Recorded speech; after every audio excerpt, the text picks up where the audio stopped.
नमस्कार दोस्तों, स्वागत है आप सभी का आज के मुख्य समाचार में। तो चलिए जानते हैं दिन भर की 25 बड़ी खबरों को फटाफट अंदाज में। पर आगे बढ़ने से पहले वीडियो को लाइक और चैनल को जरूर सब्सक्राइब करें, साथ में लगे नोटिफिकेशन को ऑन करें।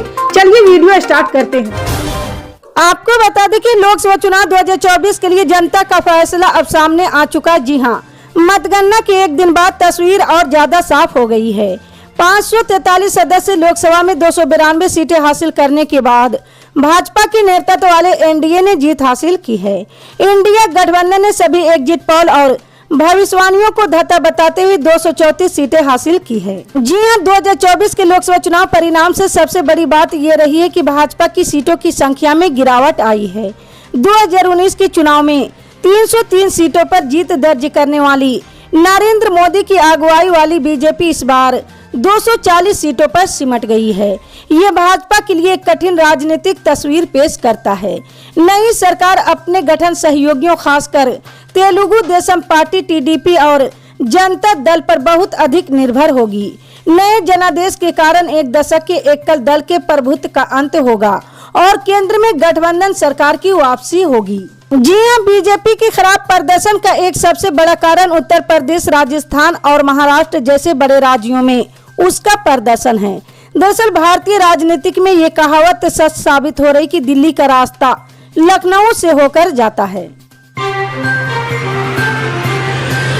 भारतीय जनता पार्टी इस बार पंजाब में खाता नहीं खोल सकी है। वहीं हरियाणा में भी संख्या 10 से घटकर 5 हो गई। वहीं कांग्रेस जाट वोटों को अपने पास रखने में सफल रही है। जी हां, दिलचस्प बात यह कि भगवा पार्टी का वोट शेयर पंजाब में बढ़कर करीब दुगना हो गया और इसमें 18.56% की बढ़ोतरी दर्ज की गई। वहीं हरियाणा में 12% की गिरावट दर्ज की गई, लेकिन 2019 में जीती गई 2 सीटों को बरकरार नहीं रख पाई। जी हां, पीओके धारा 370 या राम मंदिर निर्माण जैसे मुद्दे भाजपा को वोट नहीं दिला पाए हैं। लोकसभा चुनाव के दौरान झारखंड में एनडीए गठबंधन ने भले ही 9 सीटों पर जीत हासिल की है, लेकिन 5 सीटों पर इंडिया गठबंधन ने बाजी मार ली है और ये 5 वो सीट है जो भारतीय जनता पार्टी की चिंताएं बढ़ा सकती है, क्योंकि सभी आदिवासी सीट है। जी हां, झारखंड में भारतीय जनता पार्टी के प्रदेश अध्यक्ष और नेता प्रतिपक्ष के आदिवासी होने के बावजूद बीजेपी की ये शिकस्त उन्हें परेशान करने के लिए काफी है। जी हां, भारतीय जनता पार्टी जहां इन सीटों पर मिली हार पर मंथन करने की बात करे, वहीं इंडिया गठबंधन बीजेपी पर तंज कस रही है। जी हां, कांग्रेस प्रदेश अध्यक्ष राजेश ठाकुर ने तंज कसते हुए कहा है कि भारतीय जनता पार्टी के आदिवासी प्रकोष्ठ के राष्ट्रीय अध्यक्ष चुनाव हार गए। बाबूलाल मरांडी प्रदेश अध्यक्ष थे, बावजूद इसके उनकी अगुवाई में आदिवासी क्षेत्रों में सुपड़ा साफ हो गया है। उनके केंद्र मंत्री बुरी तरीके से रिजेक्ट कर दिए गए हैं, क्योंकि बोलना और काम करने में अंतर होता है। जनता ने सबक सिखा दिया है। जी हां, वहीं महुआ मांझी ने यह भी कहा कि पूर्व मुख्यमंत्री हेमंत सोरेन को रणनीति के तहत जेल भेजा जाना भी उन्हें आईना दिखाने का काम किया है। लोकसभा चुनाव 2024 के चुनावी नतीजे घोषित हो चुके हैं। जी हां, नरेंद्र मोदी की अगुवाई में भारतीय जनता पार्टी अकेले दम पर बहुमत से 32 सीटें दूर रह गई। हालांकि चंद्रबाबू नायडू की टीडीपी और नीतीश कुमार की जेडीयू की दम पर एनडीए बहुमत के आंकड़े को पार करने में सफल रहा, लेकिन इस चुनाव में नरेंद्र मोदी से ज्यादा चर्चा नीतीश कुमार की रही है। जी हां, उनका अगला कदम एनडीए और आने वाली सरकार का भविष्य तय करने जा रहे हैं। बिहार की राजनीतिक में कभी लालू प्रसाद यादव की जूनियर रहे नीतीश अपना पहला चुनाव 1985 में जीतने के बाद 39 साल से प्रासंगिक बने हुए हैं। आज तो उन्हें किंग मेकर का दर्जा प्राप्त है। लोकसभा चुनाव 2024 के नतीजे आ चुके। बीजेपी के नेतृत्व वाले एनडीए गठबंधन ने 292 तो वहीं विपक्षी इंडिया ब्लॉक ने 234 सीटों पर जीत दर्ज की है। इनमें कई सीटों के नतीजे ऐसे हैं जिनके बारे में देश भर में चर्चा की जा रही। जी हां, ऐसा ही एक सीट तेलंगाना की हैदराबाद लोकसभा सीट है। यहां से एआईएम चीफ असदुद्दीन अवैसी ने जीत दर्ज की है। उनकी जीत का मार्जिन 3,38,000 वोटों से ज्यादा का है। जी हाँ, ये सीट पूरे चुनाव के दौरान चर्चा का विषय इसलिए बनी रही क्योंकि भारतीय जनता पार्टी ने यहां से माधवी लता को मैदान में उतारा था। उन्हें हिंदुत्व के मुखर चेहरे के तौर पर प्रोजेक्ट किया गया। हालांकि बीजेपी इस ध्रुवीकरण में कामयाब नहीं हो पाई और माधवी लता इस सीट से बुरी तरह हार गई। जी हाँ, असदुद्दीन अवैसी इस सीट से लगातार 5वीं बार सांसद बने हैं। पिछले 25 साल में उनकी जीत का अंतर हर चुनाव में बढ़ता ही गया है। लोकसभा चुनाव 2024 देश के कई नेताओं के लिए कई बड़े संदेश लेकर आया है, जिसमें एक बड़ा संदेश कांग्रेस नेता राहुल गांधी के लिए है। जी हाँ, कांग्रेस भले ही सत्ता से दूर रह गई हो, लेकिन इस चुनाव ने 53 वर्ष राहुल गांधी को एक राष्ट्र नेता के रूप में स्थापित कर दिया। जी हाँ, पिछले 10 सालों में राहुल गांधी के नेतृत्व में कांग्रेस 48 से 52 और अब 99 सीटों पर पहुंचने में कामयाब हो पाई है।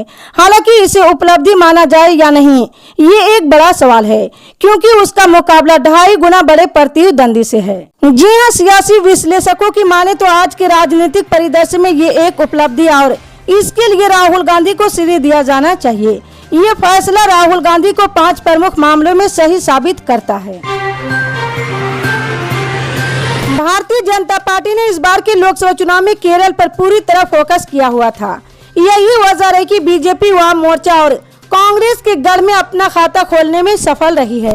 लेकिन केरल की एक और पार्टी है इंडियन यूनियन मुस्लिम लीग, जिसने इस बार 3 सीटों पर जीत हासिल की है। जी हाँ, ज्यादातर लोग इस पार्टी को इसके नाम की वजह से हिंदुस्तान के बंटवारे के लिए जिम्मेदार मोहम्मद अली जिन्ना की मुस्लिम लीग से जोड़कर देखते हैं।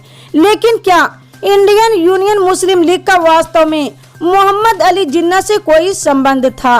तो आइए हम आपको बताते हैं। जी हाँ, मोहम्मद अली जिन्ना की मुस्लिम लीग और इंडियन यूनियन मुस्लिम लीग का नाम भले ही एक जैसा हो, लेकिन दोनों का इतिहास और विचारधारा अलग अलग है।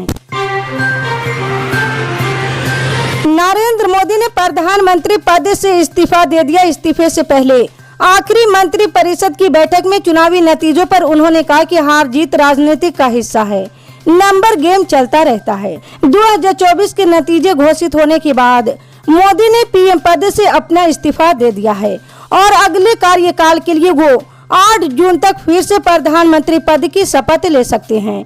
जी हाँ, उन्होंने मंत्री परिषद के सहयोगियों संग बैठक में ये भी कहा कि हमने 10 साल अच्छा काम किया है और आगे भी करेंगे। महाराष्ट्र के डिप्टी सीएम देवेंद्र फडणवीस ने राज्य में पार्टी के खराब प्रदर्शन की जिम्मेदारी लेते हुए इस्तीफे की पेशकश कर दी है। जी हां, फडणवीस ने कहा कि मैं महाराष्ट्र में ऐसे नतीजों की जिम्मेदारी लेता हूं क्योंकि राज्य में पार्टी का नेतृत्व मेरे द्वारा ही किया जा रहा था। जी हां, भाजपा आला कमान से विनती करता हूं कि वो मुझे सरकार में जिम्मेदारी से मुक्त करे ताकि मैं आने वाले चुनाव में पार्टी के लिए ज्यादा से ज्यादा मेहनत कर सकूं। हालांकि अभी तक ये स्पष्ट नहीं हुआ है कि उनका इस्तीफा स्वीकार हुआ है या नहीं। जी हां, गौरतलब है कि महाराष्ट्र में भाजपा का प्रदर्शन खराब रहा है और पिछले चुनाव में 23 सीटें जीतने वाली भाजपा इस बार 9 सीटों पर सिमट गई है। लोकसभा चुनाव के नतीजों के साथ ओडिशा विधानसभा चुनाव के नतीजे भी आ चुके हैं। जी हां, विधानसभा चुनाव में नवीन पटनायक के नेतृत्व में बीजू जनता दल को हार का सामना करना पड़ा है। बीजेपी के हार के बाद ओडिशा के मुख्यमंत्री नवीन पटनायक ने पद से इस्तीफा दे दिया है। जी हां, उन्होंने राज्यपाल रघुदास को अपना इस्तीफा सौंपा है। इसके साथ ओडिशा में बीजेपी के 24 साल का राज भी खत्म हो गया। जी हां, अब भाजपा राज्य में अपनी सरकार बनाएगी। दिल्ली शराब नीति और इससे जुड़े मनी लॉन्ड्रिंग केस में दिल्ली के मुख्यमंत्री अरविंद केजरीवाल को राउज एवेन्यू कोर्ट से बड़ा झटका लगा है। जी हां, स्वास्थ्य के आधार पर दाखिल अरविंद केजरीवाल की अंतरिम जमानत याचिका को कोर्ट ने खारिज कर दिया है।